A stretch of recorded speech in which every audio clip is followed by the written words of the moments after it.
Hello everyone. இப்போ இந்த வீடியோவில் நம்ம எதை பற்றி பார்க்க போகிறோம்னா, நம்ம லாஸ்ட் வீடியோவில் எதை பற்றி பேசியிருந்தோம்னு பார்த்தீங்கன்னா, இன்சூரன்ஸ் வந்து ஒரு டேர்ம் இன்சூரன்ஸில் வந்து என்னென்ன விஷயங்கள்லாம் நம்ம பார்க்கணும் தெரிஞ்சுக்கணும் அப்படின்றத பற்றி பார்த்தோம். அதே மாதிரி பார்த்தீங்கன்னா என்னென்ன விஷயங்கள்லாம் நம்ம பண்ணக்கூடாது ஒரு இன்சூரன்ஸ் வந்து குறிப்பாக பார்த்தீங்கன்னா ஒரு 6 விதமான மிஸ்டேக்ஸ் பண்ணுவோம். அது என்னன்றதை ஒரு ஸ்டெப் பார்க்கலாம் இந்த வீடியோவில். வாங்க. இப்போ பார்த்தீங்கன்னா வந்து எல்லாருமே வந்து இன்சூரன்ஸ் எடுக்கிறது பார்த்தீங்கன்னா ஒரு 40 வயசுக்கு மேலே தான் பார்த்தீங்கன்னா அவங்க போய் எடுக்க ஆரம்பிப்பாங்க. இந்த மாதிரி எடுக்கிறதுனால பார்த்தீங்கன்னா அவங்களுக்கு 2 விதமான டிஸ்அட்வான்டேஜ். ஃபர்ஸ்ட் பார்த்தீங்கன்னா அவங்களுக்கு ப்ரீமியம் வந்து ரொம்ப ஜாஸ்தியாக இருக்கும். செகண்ட் பார்த்தீங்கன்னா அவங்க வந்து 40 இயர்ஸ்ல எடுக்க போகும்போது பாத்தீங்கன்னா அவங்களுக்கு அந்த டைமே பாத்தீங்கன்னா அவங்களுக்கு ரொம்ப கம்மியா தான் இருக்கும். அந்த 10 வருஷமோ 20 வருஷமோ தான் அவங்க வந்து இந்த கவர் பண்ற மாதிரி இருக்கும். நீங்க வந்து எந்த அளவுக்கு வந்து குயிக்கா முன்னாடியே எடுக்கிறீங்களோ அந்த அளவுக்கு நல்லது.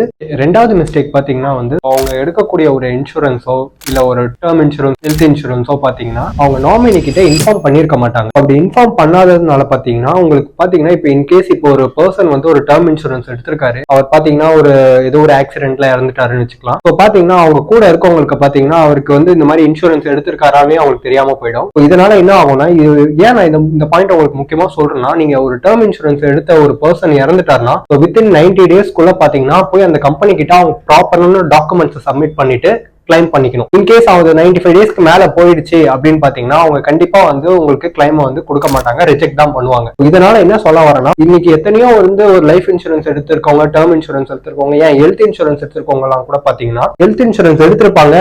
அவங்களுக்கு அந்த எடுத்திருக்க பர்சன் பாத்தீங்கன்னா ஹாஸ்பிட்டல் அட்மிட் ஆயிருப்பாரு. அவரால் பாத்தீங்கன்னா எதுவுமே முடியாது. அவர் வந்து அன்கான்சியஸ்ல இருப்பாரு. அப்ப கூட இருக்க அவங்களோட ஒய்ஃபோ இல்ல அவங்களோட பசங்களோ பாத்தீங்கன்னா இந்த மாதிரி ஒரு ஹெல்த் இன்சூரன்ஸ் அவர் எடுத்திருக்காருன்றதே அவங்களுக்கு தெரியாம போகும். அப்ப பாத்தீங்கன்னா தயவு செஞ்சு அவங்களுக்கு ஒரு நாமினி வந்து ஒரு இன்ஃபார்ம் பண்ணுங்க, இந்த மாதிரி நம்ம ஒரு இன்சூரன்ஸ் எடுத்திருக்கோம், சோ அதோட டீடைல் ஃபுல்லா அவங்க சொல்லுங்க. இன்கேஸ் இந்த மாதிரி ஆனா இந்த விஷயங்கள்லாம் போய் ப்ராப்பரா பண்ணணும், டாக்குமெண்ட் எடுத்துட்டு போயிட்டு இந்த கம்பெனி கிட்ட சப்மிட் பண்ணிட்டு சோ நம்ம ப்ராப்பரா இந்த மாதிரி விஷயங்கள்லாம் பண்ணணும்னு சொன்னீங்கன்னா அவங்களுக்கும் ஒரு ப்ராப்பரான அந்த டைம்ல ரொம்ப ஈஸியா இருக்கும். இல்லைன்னா அவங்களுக்கு அந்த டைம்ல பாத்தீங்கன்னா ஏற்கனவே அவங்க வந்து ரொம்ப சைக்காலஜியா டிஸ்டர்பா இருப்பாங்க. சோ என்ன பண்ணணும்னு அவங்களுக்கு தெரியாம இருக்கும். நீங்க இன்ஃபார்ம் பண்றது மூலியமா பாத்தீங்கன்னா அவங்க ரொம்ப தெளிவா இந்த நேரத்துல யோசிச்சு கரெக்டா செயல்படுவாங்க.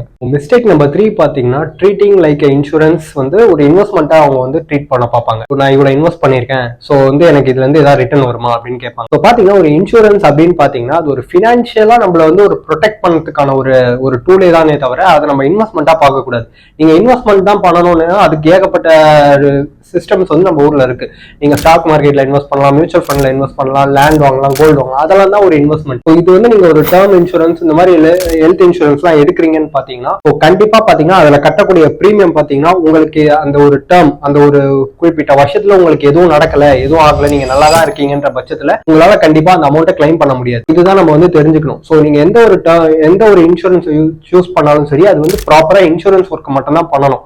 ஓகே, மிஸ்டேக் நம்பர் 4 பாத்தீங்கன்னா வந்து இன்சஃபிஷியன்ட் டேர்ம் கவர். இப்போ ஒரு பர்சன்ஸ் என்ன பண்ணுவாங்கன்னு பாத்தீங்கன்னா, ஒருத்தர் இருக்காரு, அவர் பாத்தீங்கன்னா இது என்ன பிரீமியம் ரொம்ப ஜாஸ்தியா இருக்கு, சோ நம்ம ஒரு 10 லட்ச ரூபாய்க்கு எடுக்கலாம், இல்ல வெறும் 20 லட்ச ரூபாய்க்கு எடுக்கலாம், ஒரு சில பேர் இல்ல நம்ம 30 லட்ச ரூபாய்க்கு மட்டும் எடுக்கலாம் போதும் அப்படின்னு நினைப்பாங்க. இதனால யார் பாதிக்கப்பட போறதுன்னு பாத்தீங்கன்னா, கண்டிப்பா நீங்க உங்களோட இன்கம் நம்பி தான் உங்களோட ஃபேமிலி இருக்குன்னா நீங்க வந்து இந்த இடத்துல இருந்துகிட்டு ஒரு இந்த மாதிரி ஒரு கம்மியான ஒரு கவரேஜ் இருக்கிற ஒரு இதை எடுத்துட்டு இருக்கீங்கன்னா இன்கேஸ் உங்களுக்கு ஏதாவது ஆச்சுன்னா அதுல இருந்து வரக்கூடிய அந்த ஒரு பணம் பாத்தீங்கன்னா உங்களோட ஃபேமிலியோட பினான்சியல் நீடை வந்து ஃபுல்ஃபில் பண்ணாது. அதனால இப்ப நீங்க என்ன இதுக்கு ஒரு சின்ன ஒரு ஃபார்முலா இருக்கு. நீங்க எப்படின்னு பாத்தீங்கன்னா, இப்ப நீங்க எவ்வளவு சம்பாதிச்சிட்டு இருக்கீங்க ஒரு வருஷத்துக்கு அப்படின்னு பாக்கணும். இப்போ ஒரு பர்சன் வந்து ஒரு 5 லட்ச ரூபாய் சம்பாதிச்சிட்டு இருக்காரு ஒரு வருஷத்துக்கு அப்படின்றப்ப இன்டூ 10 டைம்ஸ் அப்ப பாத்தீங்கன்னா அவங்க வந்து 50 லட்ச ரூபாய்க்கு வந்து ஒரு இன்சூரன்ஸ் எடுத்து வைக்கலாம், டேர்ம் இன்சூரன்ஸ் எடுத்து வச்சு. நம்ம எவ்வளவு ஆனுவல்ஸ் நம்ம சம்பாதிக்கிறோமோ அது இன்டூ 10 டைம்ஸ் அதை நீங்க எடுத்து வச்சுக்கிட்டீங்கனாலே உங்களுக்கு மோர் தென் ஈஸியா இருக்கும். இதான் வந்து மிஸ்டேக் நம்பர் 4. இப்போ மிஸ்டேக் நம்பர் 5 அவங்க என்ன பார்ப்பாங்கன்னு பாத்தீங்கன்னா, இப்போ ஒரு டேர்ம் இன்சூரன்ஸ் நம்ம சூஸ் பண்றோம் அப்படின்னா சோ நம்ம அதுல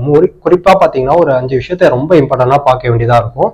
ஃபர்ஸ்ட் பாத்தீங்கன்னா அவங்க வந்து கிளைம் செட்டில்மெண்ட் ரேஷியோ எவ்வளவு பண்ணிருக்காங்கன்றத பார்க்கணும். 95% மேல இருந்ததுன்னா நம்ம வந்து அந்த கம்பெனியை வந்து ஓகே பெட்டர் அப்படின்ற மாதிரி நம்ம பார்க்கலாம். அதுக்கு கீழே இருக்குன்னா கொஞ்சம் அந்த கம்பெனி அவாய்ட் பண்ற மாதிரி பாத்துக்கோங்க. அதுக்கப்புறம் வந்து பாயிண்ட் நம்பர் 2 பாத்தீங்கன்னா கிளைம் ரிஜெக்ஷன். அவங்க வந்து ரிஜெக்ஷன் பண்ணிருப்பாங்க இல்லையா, சோ ஒரு சில அது பாத்தீங்கன்னா ஒரு 1% கீழே இருக்கிற மாதிரி நீங்க பாத்துக்கணும். அதுக்கப்புறம் சால்வன்சி ரேஷியோ பாத்தீங்கன்னா 150% மேல இருக்கணும் கண்டிப்பா.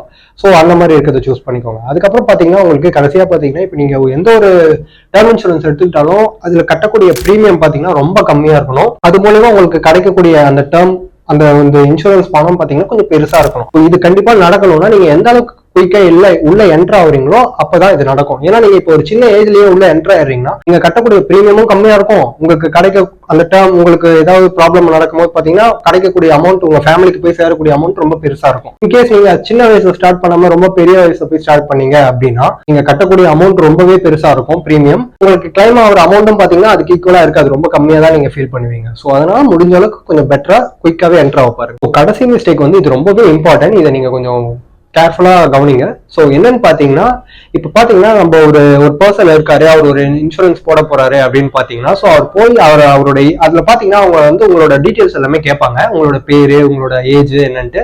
ஸோ இந்த விஷயத்துல என்ன பண்ணுவாங்கன்னு பாத்தீங்கன்னா எல்லாருமே அவங்க ஏஜை வந்து ரொம்ப கம்மியா போட்டு ட்ரை பண்ணுவாங்க.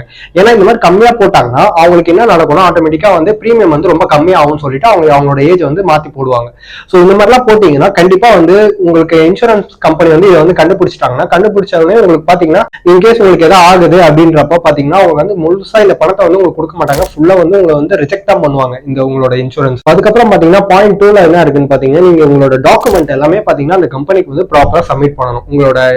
உங்களோட என்னென்ன வெரிஃபிகேஷன் உங்ககிட்ட இருந்து அவங்க எதிர்பார்க்கறாங்களோ இது எல்லாமே நீங்க ப்ராப்பரா டாக்குமெண்ட் அவங்க கிட்ட சப்மிட் பண்ணணும். ஹெல்த் இஷ்யூஸ் ஏதாவது இருக்கு அப்படின்னா அதை தயவு செஞ்சு வந்து அந்த டாக்குமெண்ட்லயோ இல்ல அந்த ஒரு கம்பெனி கிட்ட நீங்க வந்து அதை சொல்லிடுங்க, எனக்கு இந்த மாதிரி ப்ராப்ளம் ஹெல்த் இஷ்யூ இருக்கு அப்படின்னு சொல்லிட்டீங்கன்னா உங்களுக்கு பெட்டர் சேஃப். இன்னொன்னு அந்த மாதிரி நீங்க சொல்லும் போது பாத்தீங்கன்னா கண்டிப்பா உங்களுக்கு பிரீமியம் அவங்க ஜாஸ்தி பண்ணதான் செய்வாங்க. ஆனா பாத்தீங்கன்னா உங்களுக்கு வந்து 100% கிளைம் ரேஷியோ உங்களுக்கு கிடைக்கிறதுக்கான சான்ஸ் ரொம்ப அதிகம். இங்க இன்கேஸ் நீங்க அதை மறைச்சு நீங்க ஏதாவது பண்ணிட்டீங்கன்னா அதை அவங்க கண்டுபிடிச்சாங்கன்னா உங்களுக்கு வழக்கம் போல உங்களோட இதை வந்து ரிஜெக்ட் பண்ணிடுவாங்க. அதுக்கப்புறம் வந்து லாஸ்ட் பாயிண்ட் பாத்தீங்கன்னா இப்ப நீங்க ஒரு கம்பெனில வந்து ஒரு இன்சூரன்ஸ் இருக்கீங்க அப்படின்னா இப்போ ஒரு ஃபார் எக்ஸாம்பிள் ஒரு பர்சன் வந்து ஏன்ற ஒரு இன்சூரன்ஸ் கம்பெனில வந்து 1 கோடி ரூபாய்க்கு வந்து டேர்ம் இன்சூரன்ஸ் எடுத்து வச்சிருக்காரு. அவர் இன்னொரு கம்பெனில போயிட்டு அதாவது பின்ற ஒரு கம்பெனி, அது ஒரு இன்சூரன்ஸ் கம்பெனி தான், அந்த கம்பெனில போயிட்டு அங்கேயும் 1 கோடி ரூபாய்க்கு வந்து அவர் டேர்ம் கவரேஜ் எடுத்திருக்காரு. சோ இந்த பாயிண்ட் ரொம்பவே இம்பார்ட்டன்ட், ஏன்னா இது ரூல் புக்லயே இருக்கு. இப்போ பாத்தீங்கன்னா அந்த பர்சன் வந்து நான் ஏன்ற ஒரு கம்பெனில வந்து இந்த மாதிரி ஒரு இன்சூரன்ஸ் போட்டிருக்கன்றத போயிட்டு பின்ற கம்பெனி கிட்ட போயிட்டு அவர் ப்ராப்பரா இன்ஃபார்ம் பண்ணணும். அதே மாதிரி பில போட்டிருக்கிற அந்த ஒரு பாலிசியை பத்தி ஏன்ற ஒரு கம்பெனி கிட்ட அவர் இன்ஃபார்ம் பண்ணியே ஆகணும். சோ இது வந்து 2 கம்பெனிக்குமே தெரிஞ்சிருக்கணும். இது மட்டும் அவர் பண்ணாம விட்டுட்டாருன்னா இன்கேஸ் அவருக்கு ஏதாவது ஆகுதுன்ற அப்ப பாத்தீங்கன்னா அவருக்கு வந்து எவ்வளவு இந்த இடத்துல அவருக்கு டேர்ம் இன்சூரன்ஸ்ல கிடைச்சிருக்கணும், இந்த கம்பெனில ஒரு 1 கோடி ரூபாய், அந்த கம்பெனில ஒரு 1 கோடி ரூபாய். அப்ப பாத்தீங்கன்னா அவருக்கு 2 கோடி ரூபான்றது அவருக்கு கண்டிப்பா கிடைச்சிருக்கணும். ஆனா அவர் இது 2 ப்ராப்பரா இன்ஃபார்ம் பண்ணாததுனால பாத்தீங்கன்னா இங்க இருந்து ஒரு 50 லட்சமோ இங்க இருந்து ஒரு 50 லட்சமோ மட்டும்தான் அவருக்கு கிடைக்கும். அப்ப பாத்தீங்கன்னா அவருக்கு வந்து 2 கோடி ரூபாய் போட்ட இடத்துல பாத்தீங்கன்னா அவருக்கு 1 கோடி ரூபாய் தான் அவருக்கு கிளைம் ஆகும். இவ்வளவு கஷ்டப்பட்டு அவர் பண்ணது வந்து இந்த மாதிரி ப்ராப்பரா இன்ஃபார்ம் பண்ணாம விட்டுட்டாருன்னா பெரிய இஷ்யூ ஆயிடும். சோ அதனால இந்த பாயிண்ட் நீங்க ரொம்ப கேர்ஃபுல்லா பாத்துக்கோங்க. நீங்க 2 போடலாம், பட் பாத்தீங்கன்னா ப்ராப்பரா எந்தெந்த கம்பெனில போடுறீங்களோ அந்த 2 கம்பெனி கிட்டயுமே போயிட்டு நான் இந்த கம்பெனில போட்டிருக்கேன், நான் இந்த கம்பெனில போட்டிருக்கேன்றத தெளிவா இன்ஃபார்ம் பண்ணிடுங்க. இது வந்து பாத்தீங்கன்னா இவ்வளவு நேரம் நம்ம வீடியோ பார்த்ததுனால இப்ப இதுல ஒரு சின்ன போனஸ் பாயிண்ட் மாதிரி நம்ம சொல்ல போறோம். சோ இப்ப பாத்தீங்கன்னா இன்னைக்கு இருக்க காலகட்டத்துல பாத்தீங்கன்னா இன்னைக்கு உமன்ஸ் எல்லாருமே பாத்தீங்கன்னா வேலைக்கு போறாங்க. அவங்க கைக்கும் பாத்தீங்கன்னா நல்லா சம்பாதிக்கிறாங்க. சோ இதனால என்ன நான் சொல்ல வரேன்னு பாத்தீங்கன்னா இப்ப அவங்களும் ஒரு டேர்ம் இன்சூரன்ஸ் கண்டிப்பா எடுக்கணும்.